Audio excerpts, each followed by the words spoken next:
If you've ever checked your blood sugar first thing in the morning and thought, I didn't eat anything, so why is this number high? You're not alone. This is one of the most confusing and frustrating experiences for people with diabetes and insulin resistance. You go to bed doing everything right, you don't snack overnight, and yet your fasting blood sugar is higher than expected when you wake up. And here's the important part most people don't realize. This morning spike often has nothing to do with food. In fact, your body can raise blood sugar on its own, even while you're sleeping, through hormones, liver glucose release, and changes in insulin sensitivity that happen naturally before you wake up. In this video, we're going to explain why blood sugar is often highest in the morning, what's actually happening inside your body overnight, and what factors make this effect stronger in people with diabetes. Once you understand this process, those morning numbers start to make a lot more sense, and managing them becomes much less frustrating. Let's start by breaking down what your body's doing with glucose while you sleep. To understand why blood sugar is often highest in the morning, we first need to look at what your body is doing with glucose overnight. Even though you're not eating, your body does not shut down its energy systems while you sleep. In fact, several processes become more active during the night to keep your brain and vital organs supplied with fuel. Glucose is the primary fuel source for the brain, and the brain requires a steady supply of it around the clock. Because you're not eating overnight, your body relies on stored glucose to maintain the supply. This is where the liver plays a central role. The liver stores glucose in the form of glycogen and releases it into the bloodstream as needed to keep blood sugar from dropping too low during sleep. In people with healthy insulin sensitivity, this glucose release is carefully balanced.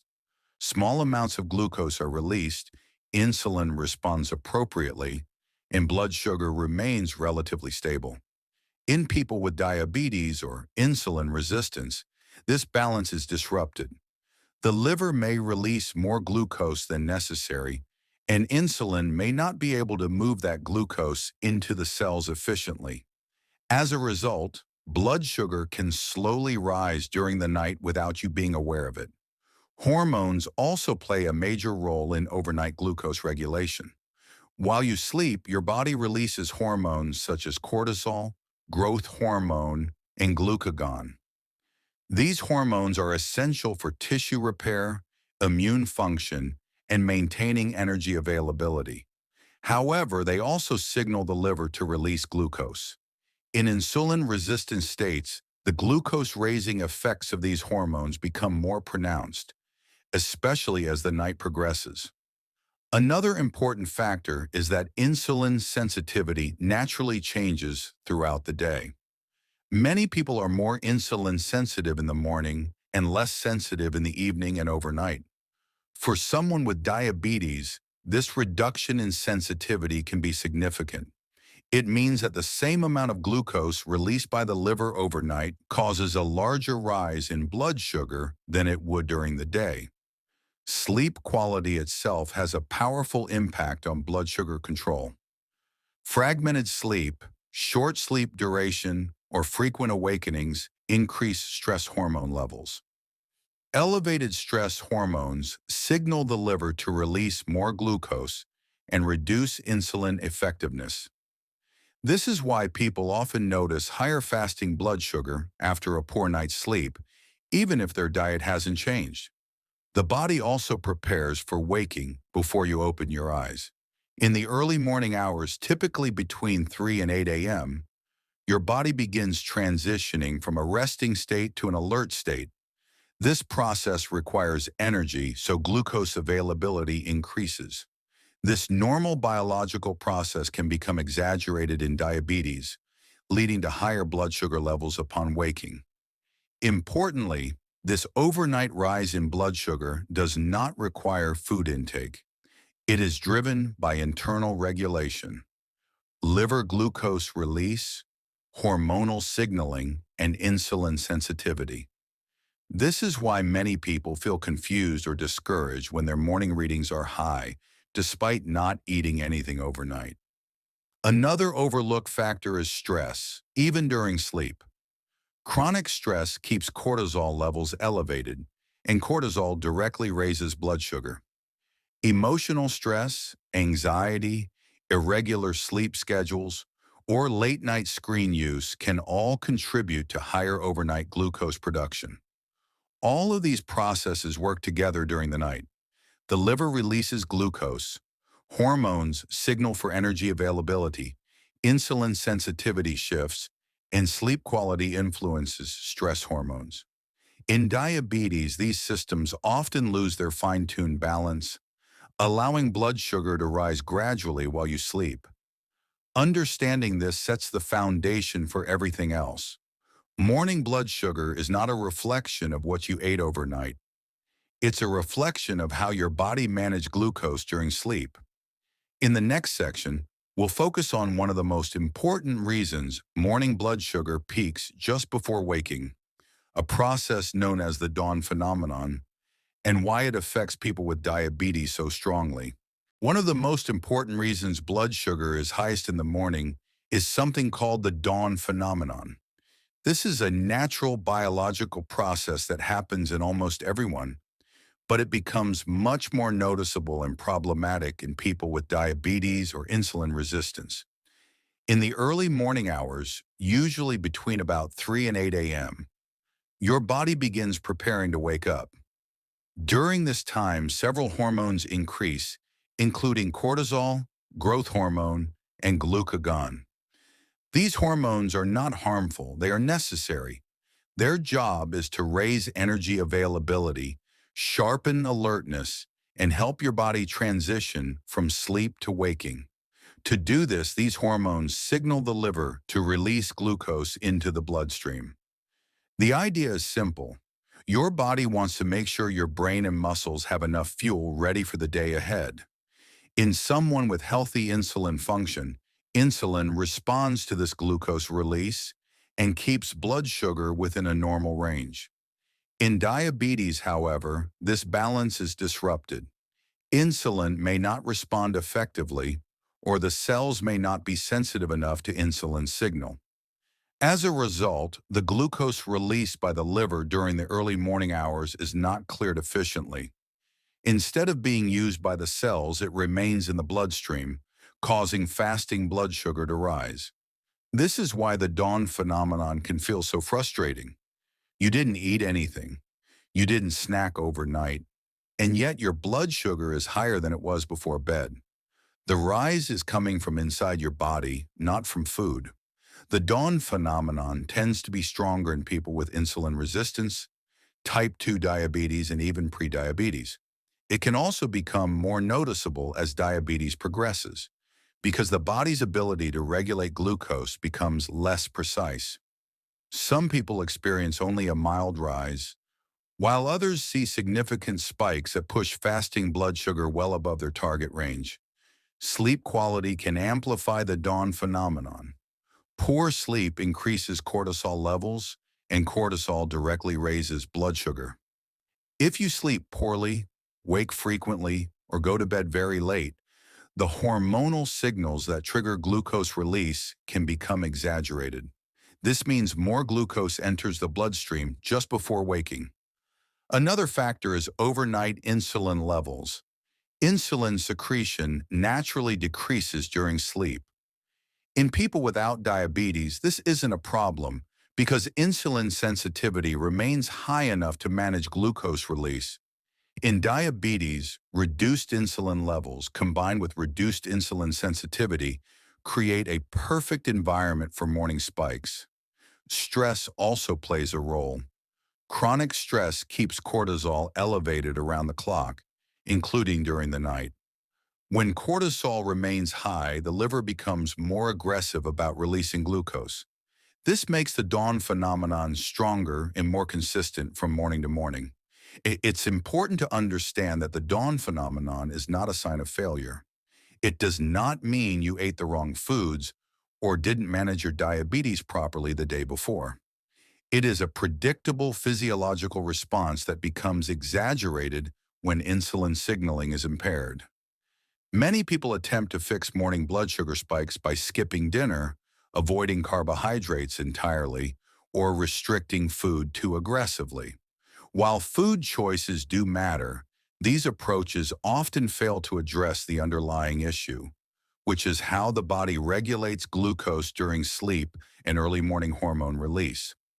The key takeaway is this: morning blood sugar is not random. It follows a biological pattern driven by hormones and liver glucose output. Once you understand the dawn phenomenon, those confusing morning numbers start to make sense. In the next section, we'll look at why insulin resistance shows up so strongly in the morning and how this affects fasting blood sugar, even in people who don't eat late or snack overnight. To fully understand why blood sugar is often highest in the morning, it's important to look at how insulin resistance changes throughout the day. Insulin resistance is not constant.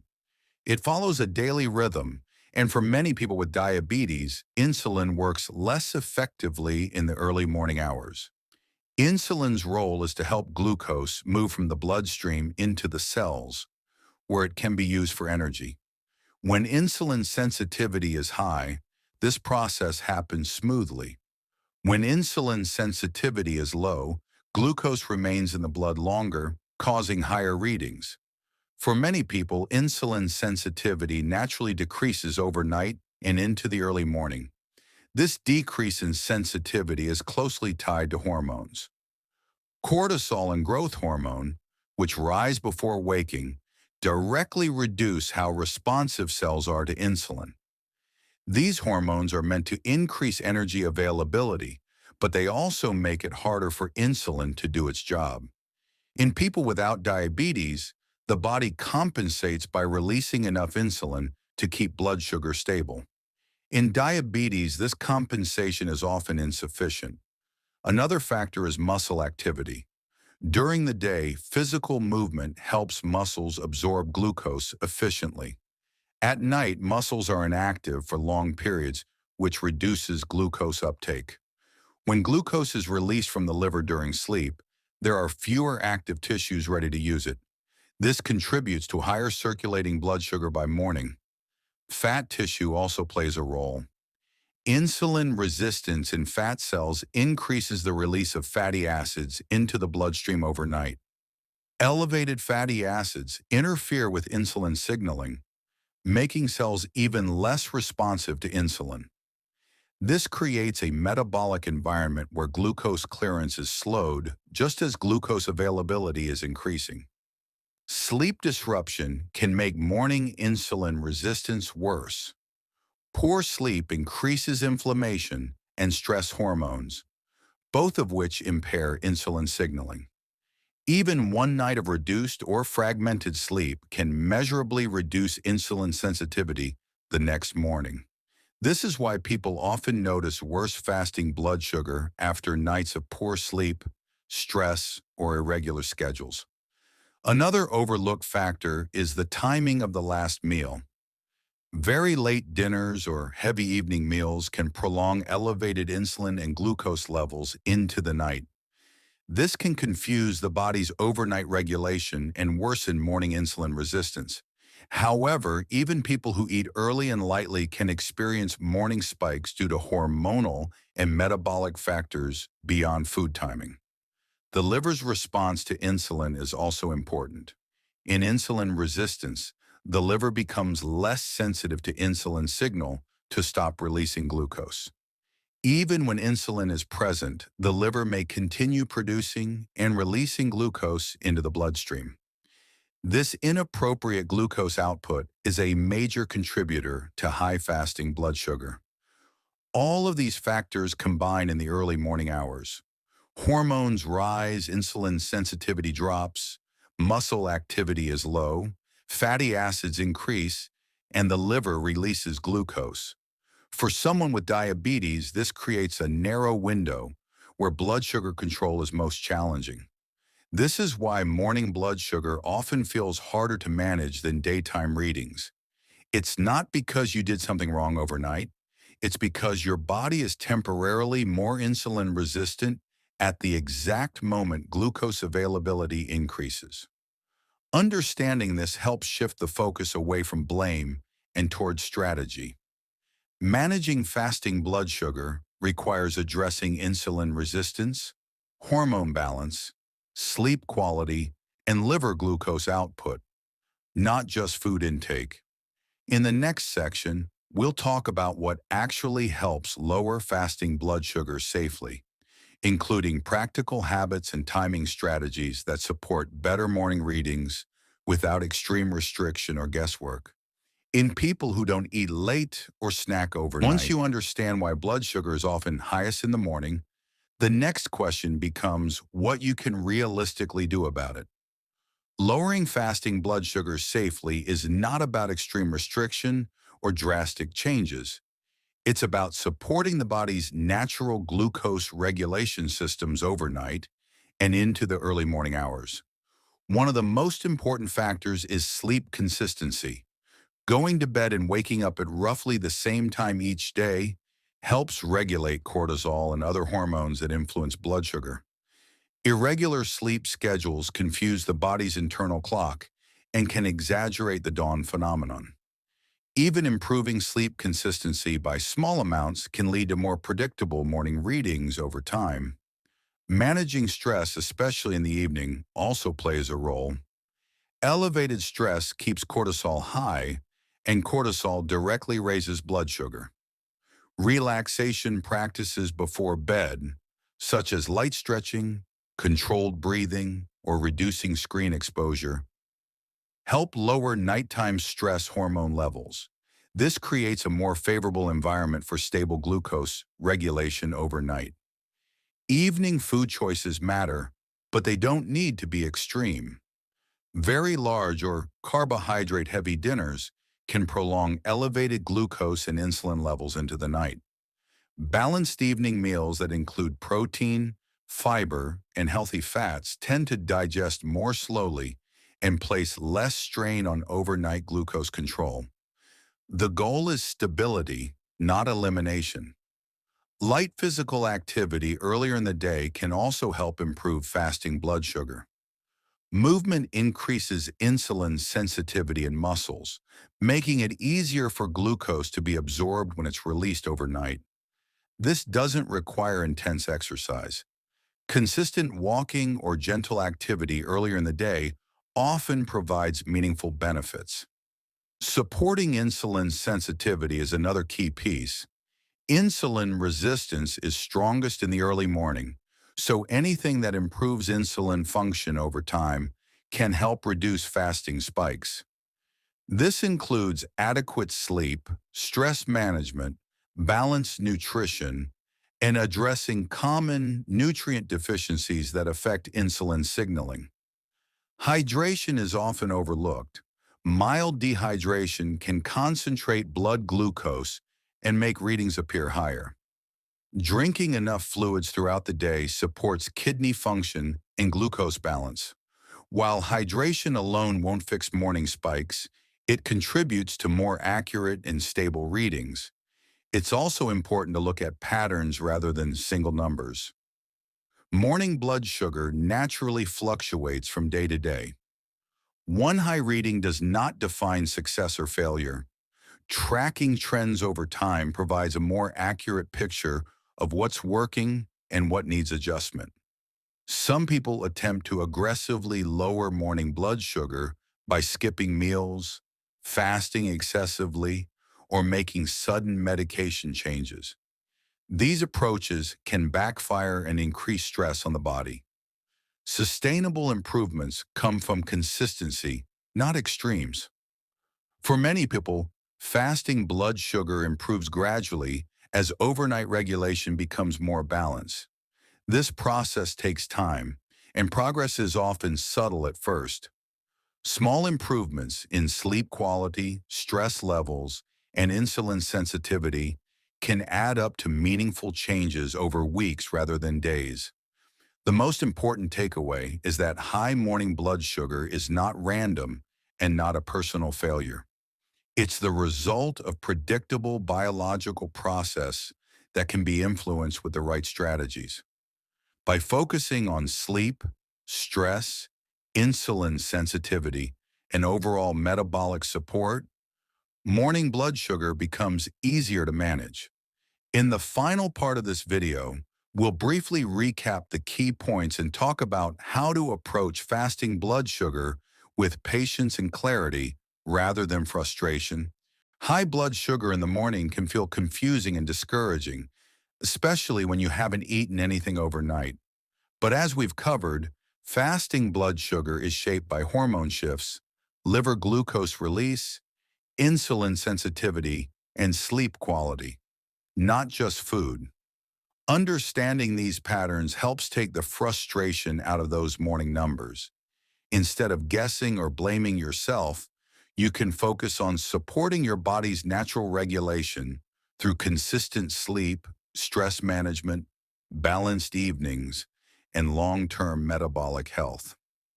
Improving fasting blood sugar is usually a gradual process.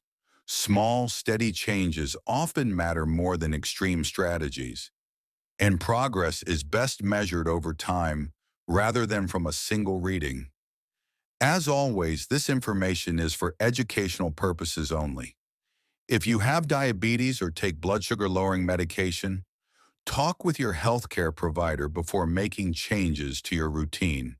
If you found this video helpful, consider subscribing for more clear, science-based guidance on blood sugar, insulin resistance, and long-term metabolic health. Thanks for watching, and I'll see you in the next video.